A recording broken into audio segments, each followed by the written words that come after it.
असे म्हणतात की लक्ष्मणाची बायको 14 वर्ष निद्रेत होती आणि हे खरे आहे का आणि कशामुळे घडले, तर याची कथा आज आपण पाहणार आहोत। आपणा सर्वांना रामायणाची कथा माहीतच असेल।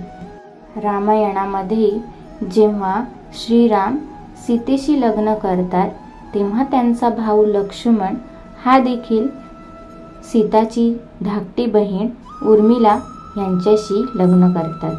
जेव्हा लक्ष्मणाचे उर्मिलाशी लग्न होते त्यावेळी लक्ष्मण उर्मिलाकडे एक वचन मागतात।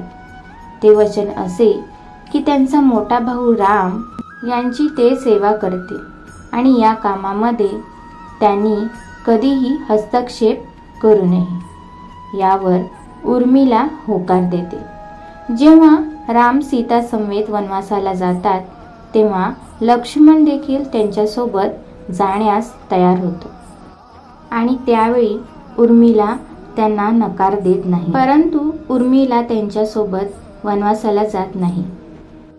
वनवासाच्या पहिल्या रात्री श्रीराम आणि माता सीता झोपी गेल्यानंतर श्री लक्ष्मण यांनी निद्रा देवीला प्रसन्न केले आणि वर मागितला की माता सीता आणि श्रीराम यांचे संरक्षण करण्यासाठी मला 14 वर्ष निद्रा येऊ नये। परंतु हे सर्व निसर्गाच्या नियमांच्या विरोधात होते, म्हणून निद्रा देवींनी त्यांना अशी अट घातली की तुला झोप येणार नाही, परंतु तुझी निद्रा इतर कुणाला तरी पूर्ण करायला पाहिजे। तेव्हा लक्ष्मणाने उर्मिलाचे नाव घेतले। निद्रा देवी उर्मिलाकडे गेल्या आणि त्यांनी संपूर्ण घटना तिला सांगितली। उर्मिलाने पुढचे 14 वर्षांसाठी पतीची झोप आनंदाने स्वीकारली आणि पुढची 14 वर्ष ती निद्रेतच होती आणि लक्ष्मण न झोपता श्रीराम आणि माता सीता यांचे संरक्षण करत होते।